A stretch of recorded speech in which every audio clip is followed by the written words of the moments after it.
Nakatakas naman po sa mga otoridad sa Agusan del Sur ang isang pulis na kabilang sa narco list ni Pangulong Duterte. Nasa kote naman ang 3 umano'y drug suspect sa Cavite.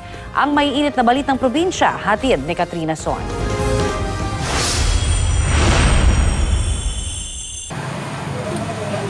Napaiyak ang drug suspect na si Emmanuel Barcelona nang mahuli siya ng mga otoridad sa Bacoor, Cavite. Labis daw ang kanyang pagsisisi, lalo pat 4 na buwang buntis ang kanyang asawa. Kasama niyang naaresto ang 2 niya pang kaibigan na nakuhanan ng mga sachet ng hinihinalang shabu, drug paraphernalia at marked money. Inamin naman ng mga suspect ang pagkakasangkot nila sa krimen.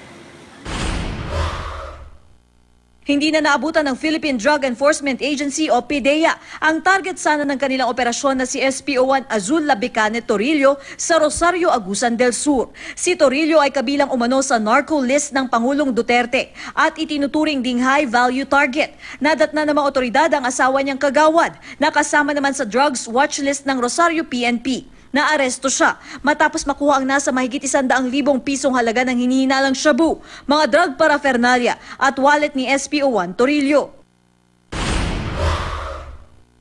Patay ang 2 hinihinalang tulak umano ng droga habang sugatan naman ang 3 sa hanay ng mga pulis sa isinagawang anti-drug operation sa Maimbong, Sulu. Nakipagpalitan daw ng putok ang mga suspek nang salakayin ng mga otoridad ang drug den sa lugar. Ibinyahe na ang mga sugatang pulis sakay ng eroplano para mabigyan ng karampatang lunas.